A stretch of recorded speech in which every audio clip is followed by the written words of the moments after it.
A green comet will appear again in Earth's sky for the first time in 50,000 years. The American Space Agency NASA says the comet's last visit came during Neanderthal times.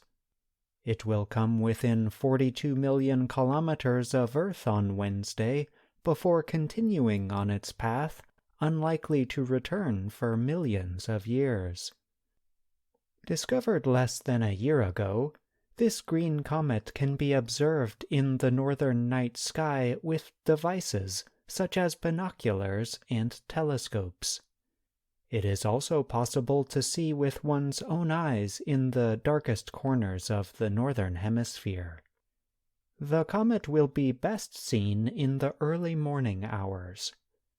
It is expected to brighten as it comes closer and rises higher over the horizon through the end of January.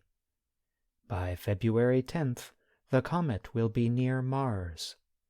Viewers in the southern hemisphere will have to wait until next month to see it. Paul Chodes is director of the Center for Near-Earth Object Studies at NASA's Jet Propulsion Laboratory in California. Chodes said that while several comets have appeared in the sky over the past year, this one seems probably a little bit bigger and therefore a little bit brighter, and it's coming a little bit closer to the Earth's orbit.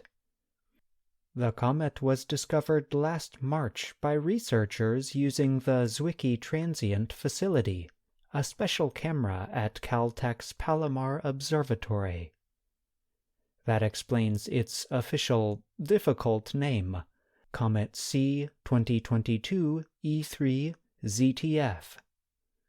On Wednesday, the comet will pass between the orbits of Earth and Mars at a relative speed of 207,000 kilometers.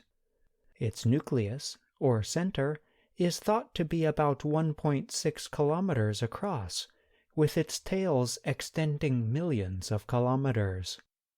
The comet is not expected to be nearly as bright as Neowise in 2020 or Hale-Bopp in the mid to late 1990s. Karen Meach of the University of Hawaii said in an email to the Associated Press that the comet will be bright by virtue of its close Earth passage, which allows scientists to do more experiments and the public to be able to see a beautiful comet.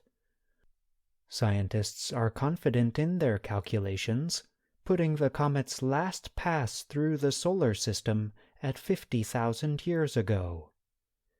However, they do not know how close it came to Earth or whether it was even visible to the Neanderthals, said Chodes. When the comet returns, though, is more difficult to estimate. Every time the comet passes the Sun and planets, their gravitational pulls change the comet's path by small amounts. However, these small effects lead to major path changes over time. There is another source of measurement difficulty. Large amounts of dust and gas come off the comet as it heats up near the Sun. We don't really know exactly how much they are pushing this comet around, Chodes explained. The comet, an ancient object produced from the emerging solar system 4.5 billion years ago, came from what is known as the Oort cloud, well beyond Pluto. This area is believed to extend more than 1/4 of the way to the next star. While Comet ZTF began in our solar system, we cannot be sure it will stay there, Chodes said. If it gets sent out of the solar system, it will never return, he added. However, you should not worry if you miss it. In the comet business, you just wait for the next one because there are dozens of these, Chodes said. And the next one might be bigger, might be brighter, might be closer. I'm John Russell.